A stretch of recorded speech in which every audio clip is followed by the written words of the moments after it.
On December 22, 1938, museum curator Marjorie Courtenay-Latimer received a call about an unusual catch from a local fishing boat. She drove to the docks, dug through a pile of sharks and rays, and found something underneath that she had never seen before.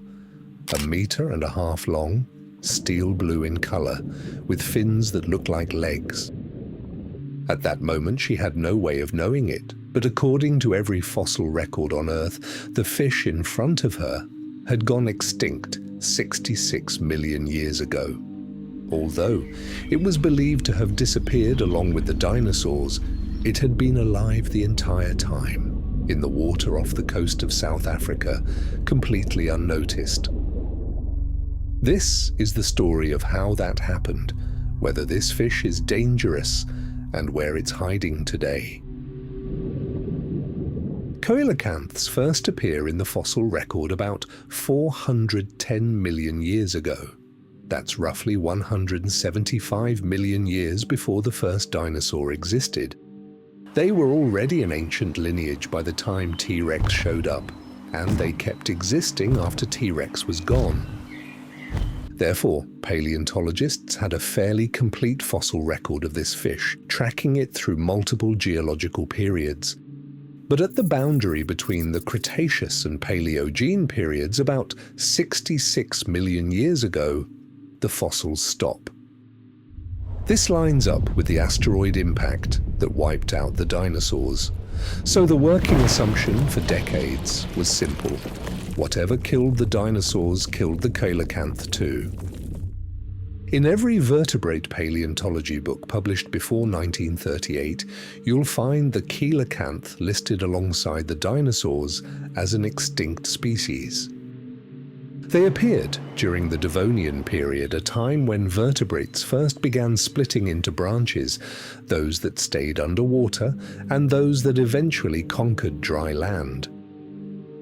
They belong to the class Sarcopterygii, the lobe-finned fishes, which includes the ancestors of all four-legged land vertebrates.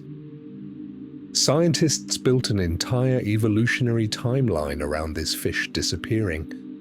They were wrong. It would take an accidental catch by a fishing boat to prove it. Marjorie Courtenay-Latimer ran a small natural history museum and had an arrangement with local fishing captains.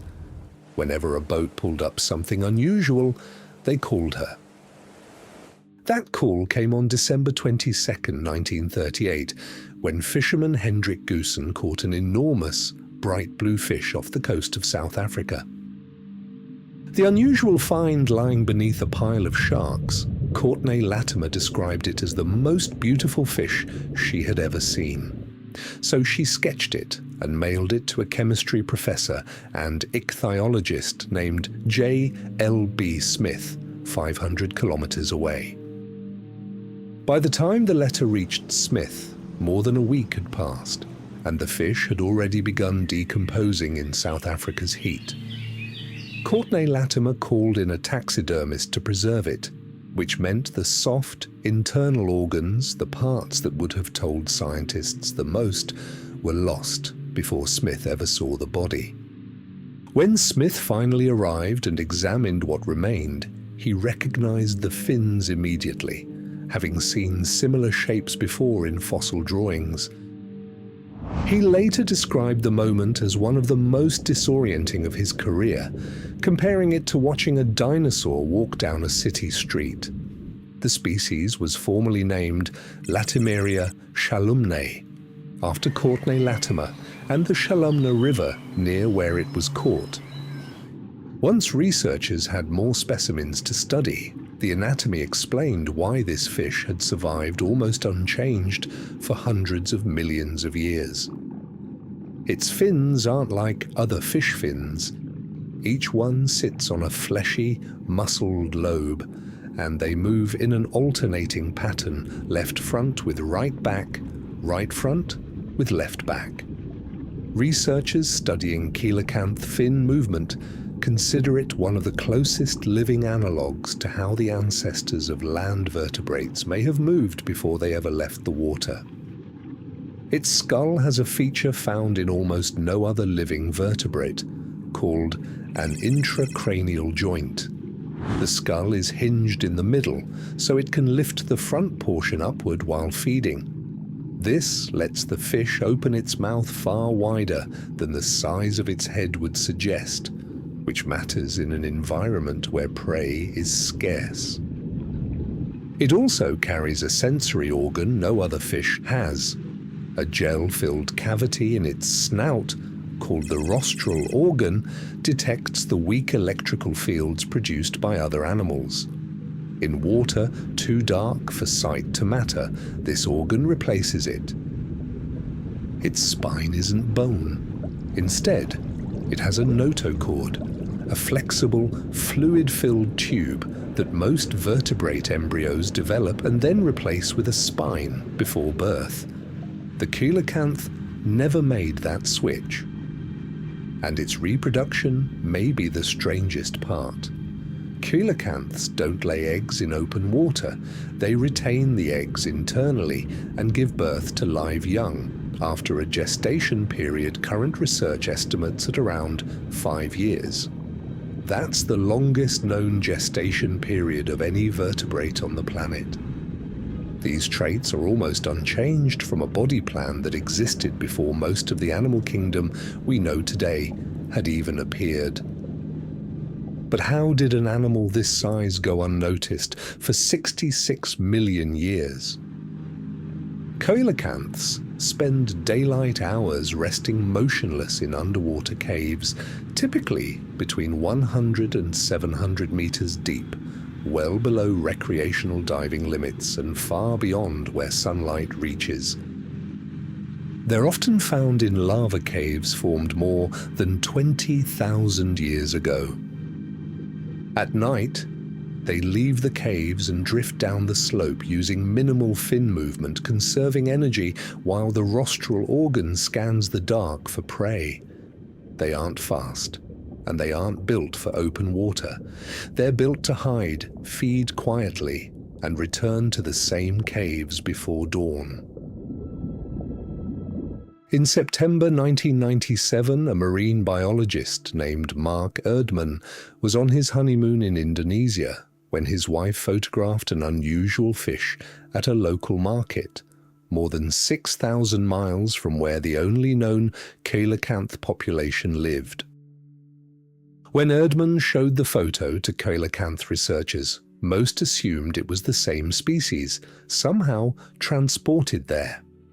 But in July 1998, a live specimen was caught near Manado, on the island of Sulawesi, and genetic testing confirmed it was something else entirely, a second species, Latimeria menadoensis. That meant two coelacanth populations had been living and evolving in isolation from each other for an unknown stretch of time, on opposite sides of the Indian Ocean, and neither population had been discovered by science until decades after the other.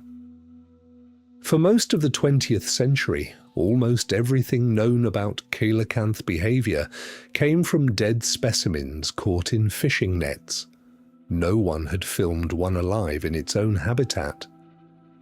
That changed in 2013 when a team led by French diver Laurent Balester used closed-circuit rebreathers to reach coelacanth caves off the coast of South Africa, at depths beyond what conventional diving allows, and recorded the species' natural behavior for the first time. The footage showed something researchers hadn't documented before. Coelacanths feeding head down, angling their snouts toward the seafloor, using the rostral organ to detect prey hidden in the substrate below them. More than a decade later, a separate expedition achieved something similar with the Indonesian species, photographing it alive in its natural habitat for the first time, at a depth of roughly 145 meters. Until just the past few years, scientists were still documenting basic behavior of this species for the first time.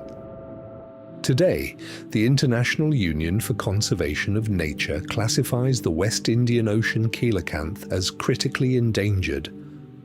Researchers estimate the total population at well under 1,000 individuals, with some estimates as low as 500, although the true number is hard to confirm given how little of its habitat has actually been explored. Although it can grow to about 2 meters and weigh over 90 kilograms, this species is not dangerous to humans. Interestingly, it has no commercial value as food, since its meat is loaded with oils, urea, and wax esters, which give it an unpleasant taste and can cause illness. The biggest threat to this fish is bycatch. Coelacanths caught accidentally in deep-sea nets set for sharks, and habitat disruption from deep-sea construction projects near known populations in Tanzania. The Indonesian species is listed as vulnerable, a slightly lower risk category, and has been protected under Indonesian law since shortly after its discovery. Both species are now banned from international trade, but protection only works on what has already been found, and most of the ocean floor at these depths has never been explored.